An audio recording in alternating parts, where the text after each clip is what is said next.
Marc Stein is a gym guy. Of course, he's also a Titan, not just in the industry, but a Cal State Fullerton Titan.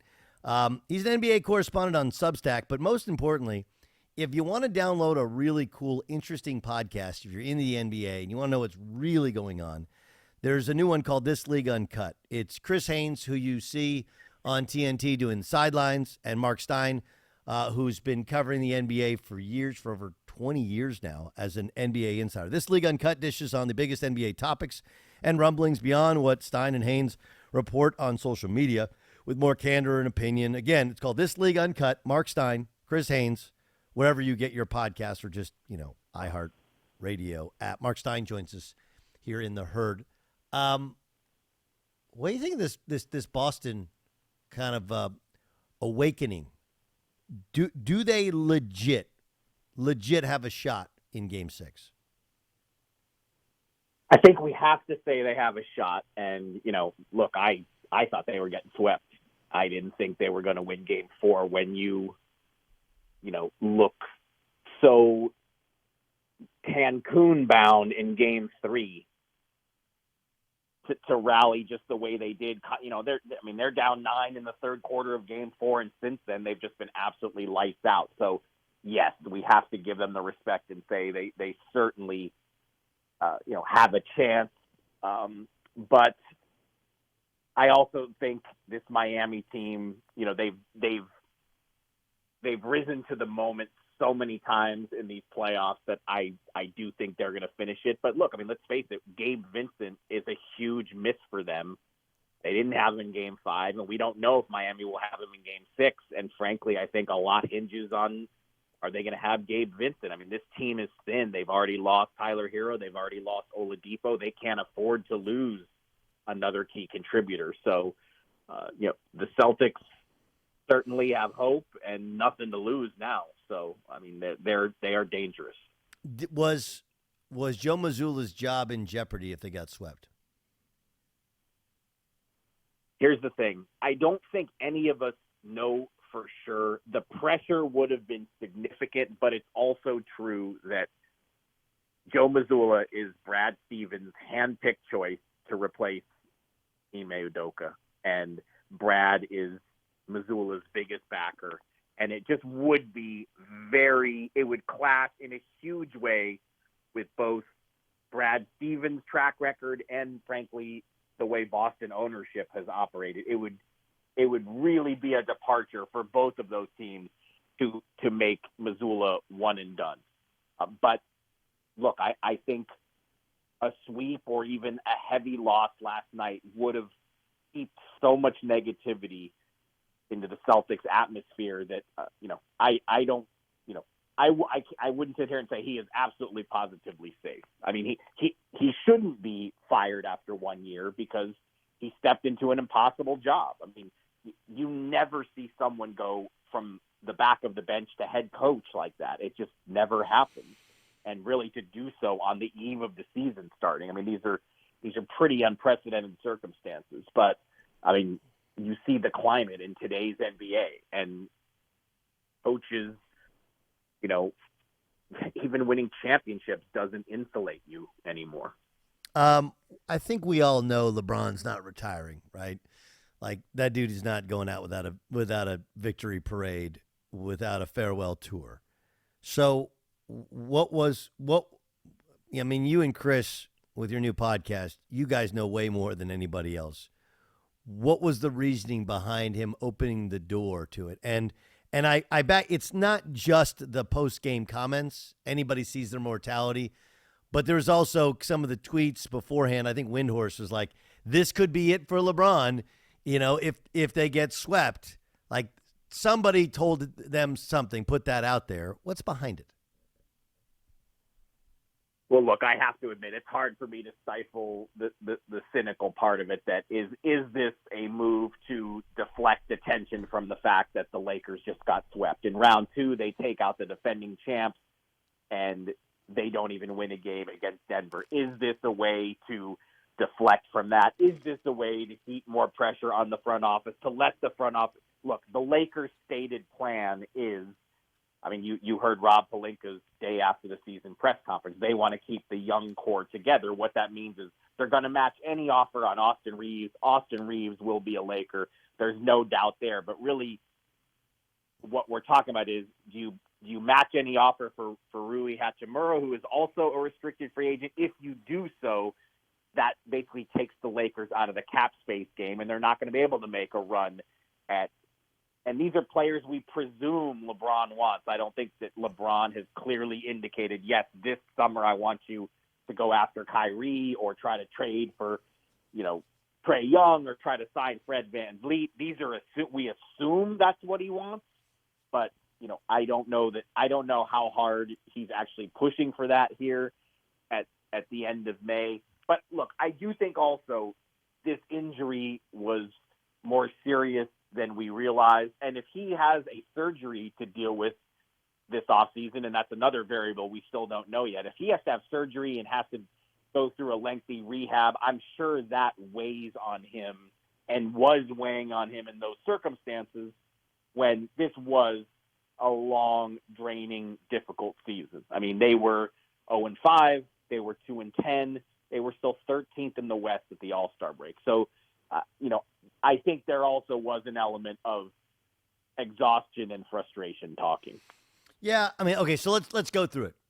Kyrie, the Kyrie thing is interesting in that, I mean, Dallas is going to offer him the max, and the Lakers can't offer him the max. So it's really a case of, would Kyrie come for less to play in LA? Right, and even to come for less, the Lakers have to get rid of several players to make that happen. And, I would be highly skeptical that Dallas is interested in any kind of sign and trade with those players that the Lakers would have to move on from to create the cap space for Kyrie. So it's really hard to see how that happens, but that's why you heard so much reaction that LeBron was trying to, make a leverage play here because, if that's what he wants, surely the Lakers will at least take that on board to some degree and at least listen to it. But look, they've also shown us over the season, coming into the season, they didn't do the trade with Indiana where they likely could have gotten Miles Turner and Buddy Hield. They didn't rush into moves to try to appease LeBron. The Lakers management chose the course that they thought was best for the franchise, took the patient route. They were in a very deep hole, but they made 3 or 4 trades at the trade deadline, and they all worked. So if they want to re-sign Reeves and Hachimura, they've shown us that they'll do what they think they should do.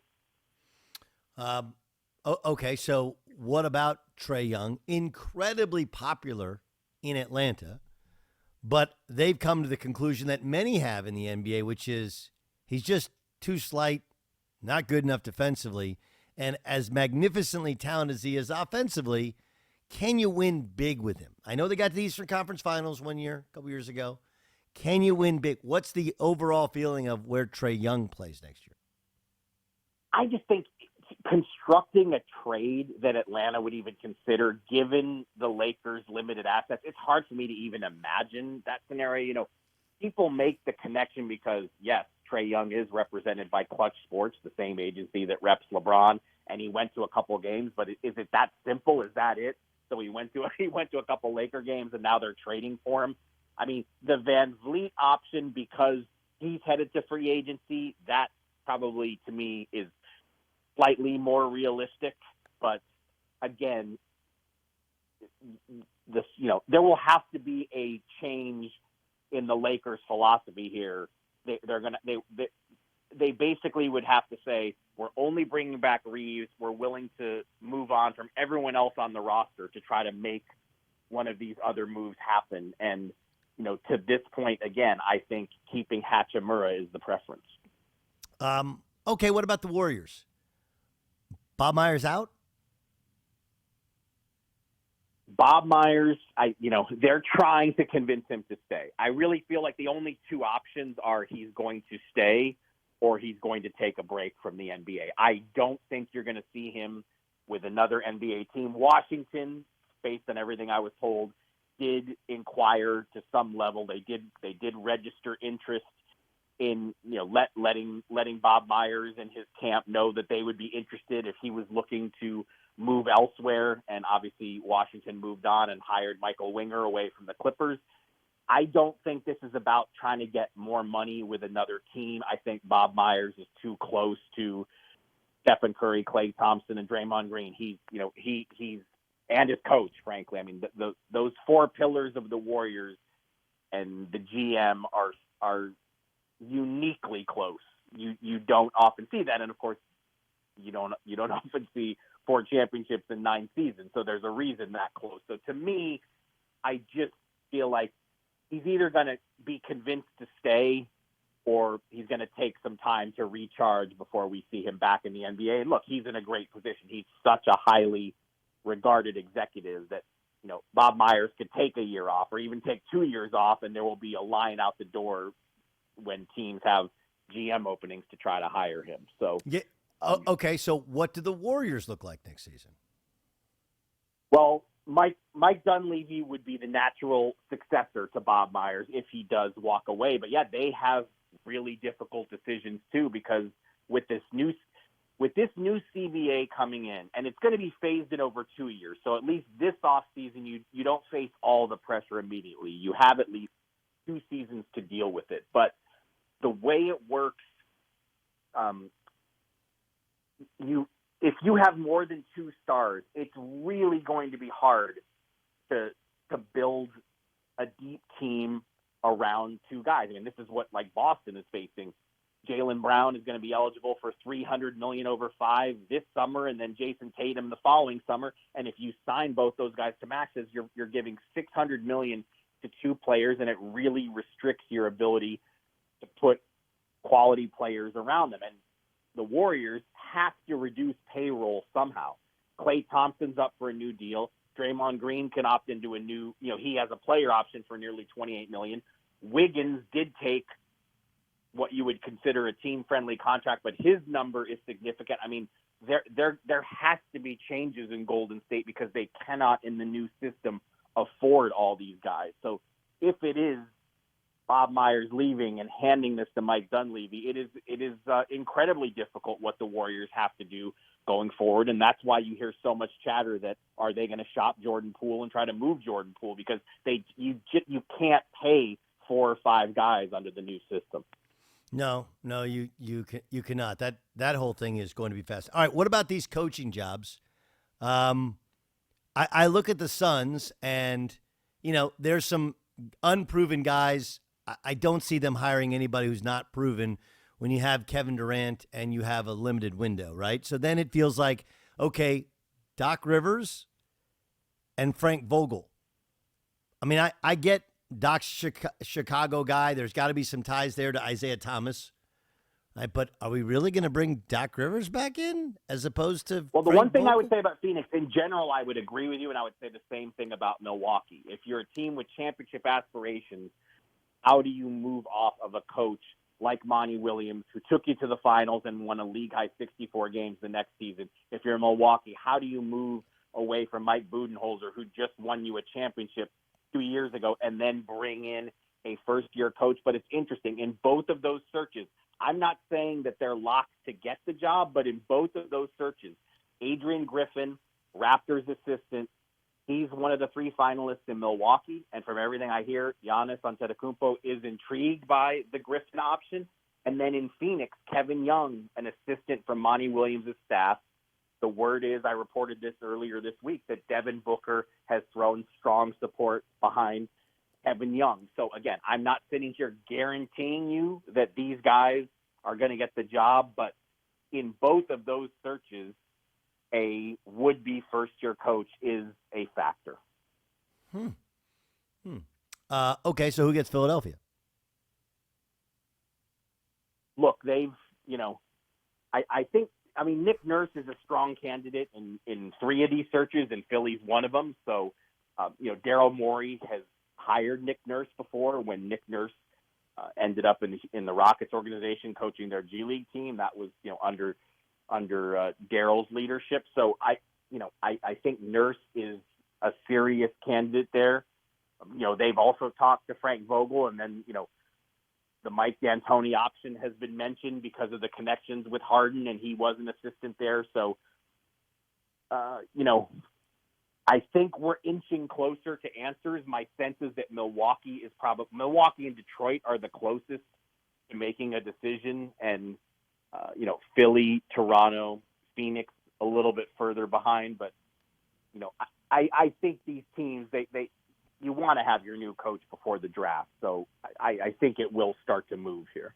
I know you got to move. Just give me 1 second, because I do want to ask you. You've been doing the media game for a long time, and I tried to tweet out yesterday that I get that people are up in arms about Denver and the lack of coverage. Like, you can't make people care about something they don't yet care about, can you? Well, look, I have actually tried to take a different approach. I had a wise editor at ESPN who actually does editing for me now on my Substack, named Royce Webb, and he used to always challenge me and say, the best stories that you can write are the ones that hit 30 fan bases. And that really is true. And it's interesting. Put the Nuggets aside, put whoever wins the East aside. You would think that the finals, this is the pinnacle of the sport, and we should be talking about nothing else but the Denver Nuggets and whoever they're going to play in the finals. But here's the dirty little secret. 28 fan bases, yeah, they love the NBA and they're going to watch the finals, but 28 fan bases want to move on. They want to do the draft. They want to talk about free agency. They don't want to talk about who's in the NBA finals. So I have always tried as often as I can to do broad stories, because not every team, I mean, Lakers fans wouldn't say that, probably Knicks fans wouldn't say that, but there are a lot of teams out there that would say my team doesn't get enough coverage. And so, that's why for years, power rankings were always so popular, because all 30 teams are mentioned in the power rankings. So, and I saw your tweet, and I saw your video, and yeah, I mean, I think you make some points there that are hard to argue. People want what they want. Yeah, and I'd love to talk about the things that I want to talk about, but that's not how the business works. You got to talk about, and you got to push against it. You can't simply every day wake up LeBron, every day wake up Tom Brady, every day wake up New York Yankees. But you also have to be smart about it, because it's generally seen as a click when you go. If I start talking about things that nobody cares about except for me, then it doesn't work. Doesn't work out. One other thing I would just quickly add is, though, when teams lose, when they get eliminated, we always talk about that. You're going to focus on those. Correct. The party for Jokic should have been at 3-0 when they put the Lakers on the brink of a sweep. No, remember, Clippers lose. Kawhi's hurt. For 2 days, people say, well, do you move on from Paul George and Kawhi? That's the reality to it. And we have the next week to build up to the Nuggets and then the finals. And if they win, we talk about them. And then, of course, we'll say, is this a dynasty, when they've just won one title? Because that's what we do next. Thanks, Mark. All right, man. Talk soon. This League Uncut. Excellent podcast, him and Mark Haynes. It's really, really good.